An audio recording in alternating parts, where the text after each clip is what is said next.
Hello everyone, ఈ వీడియోలో D Pharmacy exit exam online application fill చేయడానికి మనం ముందుగా ఏ డాక్యుమెంట్స్ని రెడీ చేసుకోవాలి, ఏ డాక్యుమెంట్స్ని స్కాన్ చేయాలి, ఆ డీటెయిల్స్ చూద్దాం. నెక్స్ట్ ఆన్లైన్ అప్లికేషన్ ఎలా ఫిల్ చేయాలో అనేది పార్ట్ 2 వీడియోలో చూద్దాం.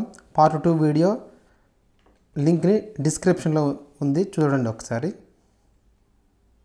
యాక్చువల్గా ఎగ్జిట్ ఎగ్జామ్ అంటే 2022లో అడ్మిషన్ తీసుకొని డిప్లొమా ఇన్ ఫార్మసీ కంప్లీట్ చేసుకున్న వాళ్ళు, first year and second year complete చేసుకున్న వాళ్ళకి నెక్స్ట్ ఫార్మసీ కౌన్సిల్లో రిజిస్ట్రేషన్ చేసుకోవాలంటే కంపల్సరీగా ఈ ఎగ్జిట్ ఎగ్జామ్లో క్వాలిఫై అవ్వాలి.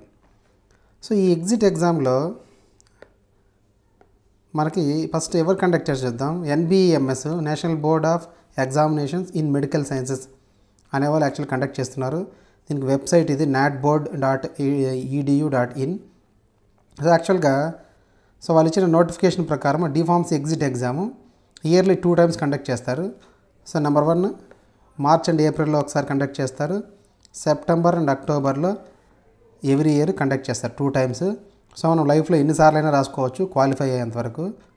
సో ఎలిజిబిలిటీ కంపల్సరీగా D Pharmacy first year and second year completion అయి ఉండాలి. మీరు ఒకవేళ ట్రైనింగ్లో ఉన్నా కూడా పర్వాలేదు, ట్రైనింగ్ కంప్లీట్ అవ్వాల్సిన పని లేదు. మీకు D Pharmacy first year and second year results వచ్చింటే చాలు. అది కూడా జూలై 31, 2024 లోపల రిజల్ట్స్ వచ్చి ఉండాలి అని వాళ్ళు నోటిఫికేషన్ ఇచ్చున్నారు.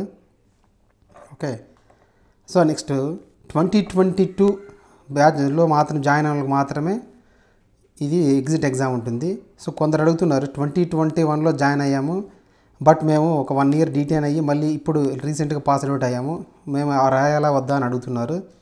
సో 2021లో అడ్మిషన్ అయిన వాళ్ళకి ఈ ఎగ్జామ్ అవసరం లేదు. సో వాళ్ళు డైరెక్ట్గా రిజిస్ట్రేషన్ చేసుకోవచ్చు. సో ఒకవేళ ఇంక దీని మీద అప్డేట్ వస్తే నెక్స్ట్ మీకు ఇన్ఫామ్ చేస్తాను. సో ఫీజు 5,900 టోటల్గా మీకు తెలిసిందే. సో టోటల్గా ఎగ్జిట్ ఎగ్జామ్లో 3 papers ఉంటాయి. Each paper contains 150 marks.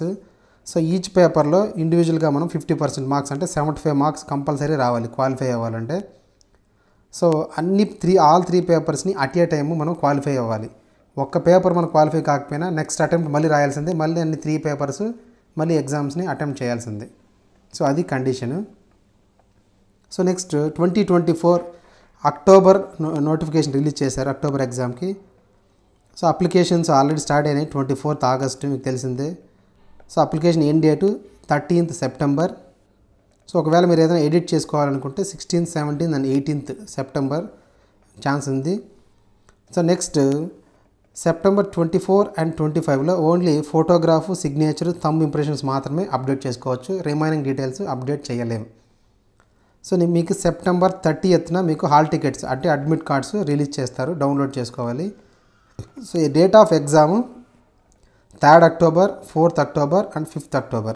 So paper 1, paper 2, paper 3 అన్ని డిఫరెంట్ డేస్లో ఉన్నాయి. 3rd paper 1, 4th paper 2, 5th paper 3 ఉంటుంది. రిజల్ట్స్ కూడా డేట్స్ కూడా ఇచ్చేశారు 4th November. సో మీ రిజల్ట్స్ 4th November రిలీజ్ అవుతాయి. సో నెక్స్ట్ మనం అప్లై చేసే ముందు కొన్ని డీటెయిల్స్ మనం రెడీగా స్కాన్ చేసి పెట్టుకోవాలి, లేదంటే మధ్యలో మనకి ఇబ్బంది వస్తుంది. సో ఏమేమి స్కాన్ చేసుకోవాలంటే నెంబర్ 1 ఫోటోగ్రాఫ్. సో మన పాస్పోర్ట్ సైజ్ ఫోటోగ్రాఫు, అది కూడా క్లియర్గా వైట్ బ్యాక్గ్రౌండ్తో ఉండాలి. నెక్స్ట్ ఆ ఫోటోగ్రాఫ్ని 35 mm విడ్త్, 45 mm లెంత్తో మనము స్కాన్ చేసుకోవాలి. సో ఈ ఫోటోగ్రాఫు, థంబ్ ఇంప్రెషన్, సిగ్నేచర్, ఇమేజెస్ని సైజ్ అడ్జస్ట్మెంట్ చేయడానికి మనము IM రీసైజర్ అనే ఒక వెబ్సైట్ ఉంది. సో దీన్ని మనం ఎలా మీరు ఎడిట్ చేయాలో తెలియకపోతే నేను ఒక వీడియో పెట్టాను, ఒక 1 minute 2 minutes వీడియో ఉంటుంది. సో అందులో మీరు ఎలా ఎడిట్ చేయాలో ఫోటోగ్రాఫ్ని, థంబ్ ఇంప్రెషన్ని, సిగ్నేచర్ని చూడొచ్చు ఒకసారి.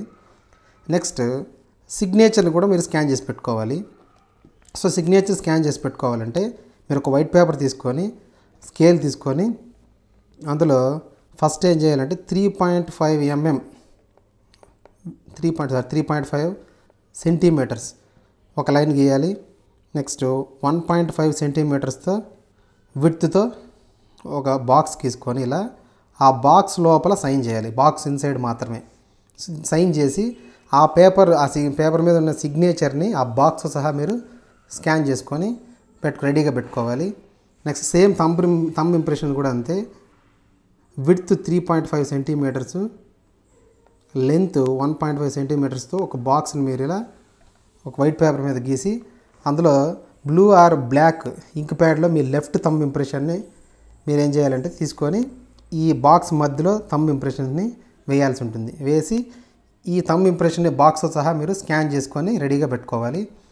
ఈ ఫోటోగ్రాఫు, సిగ్నేచరు, థంబ్ ఇంప్రెషను అన్నీ కలిపి మీకు 50 KB నుంచి 80 KB మధ్యలో మాత్రమే ఉండాలి. సో ఈ ఇమేజ్ని మనం రీసైజ్ చేయడానికి నేను ఒక వీడియో పెట్టాను, మీరు ఒకసారి దాన్ని చూడండి, మీకు ఈజీగా అర్థమవుతుంది. నెక్స్ట్ ఏం కావాలంటే మనకి D Pharmacy first year marks memo కావాలి, సెకండ్ ఇయర్ మార్క్స్ మెమో కావాలి. ఆన్లైన్ కాపీ ఉన్నా కూడా సరిపోతుంది, దాన్ని పీడిఎఫ్లో మీరు స్కాన్ చేసి పెట్టుకోండి. నెక్స్ట్ అది ఒక 1 MB లోపల ఉండాలి. నెక్స్ట్ మీకు 10th క్లాసు 12th క్లాస్ అంటే ఇంటర్మీడియట్ మార్క్స్ మెమోస్ స్కాన్ అవసరం లేదు, జస్ట్ రెడీగా పెట్టుకోండి, ఆ డీటెయిల్స్ మీరు ఇవ్వాల్సి ఉంటుంది. నెక్స్ట్ ఒక valid mail ID, valid mobile number రెడీగా ఉండాలి. So next most important point, మీరు ఏ సిస్టంలో అయితే చేస్తున్నారో ఆర్ ఏ కంప్యూటర్లో అయితే మీరు ఆన్లైన్ అప్లికేషన్ చేస్తున్నారో ఆ కంప్యూటర్కి కంపల్సరీగా వెబ్ కెమెరా ఉండాలంట. ఎందుకంటే మీరు నెక్స్ట్ అప్లికేషన్ ఫిల్ చేసినప్పుడు ఒక లైవ్లో మీరు ఒక ఫోటో తీసుకోవాల్సి ఉంటుంది. సో దానికి కంపల్సరీగా వెబ్ కెమెరా ఉండే కంప్యూటర్ ఆర్ వెబ్ కెమెరా ఉండే ల్యాప్టాప్లో మాత్రమే చేయండి, వీలైనంతవరకు మొబైల్లో మాత్రం చేయొద్దు. సో ఈ వీడియోలో ఆన్లైన్ అప్లికేషన్ ఫిల్ చేయడానికి ఏ డాక్యుమెంట్స్ కావాలో చూసాం. సో నెక్స్ట్ వీడియోలో పార్ట్ 2లో ఆన్లైన్ అప్లికేషన్ని ఎలా ఫిల్ చేయాలో చూద్దాం. So next video second video part 2కి సంబంధించి లింక్ని డిస్క్రిప్షన్లో పెట్టాను. సో అందులో ఒకసారి మీరు ఆన్లైన్ అప్లికేషన్ ఎలా ఫిల్ చేయాలో ఒకసారి చూసుకోండి. Thank you very much.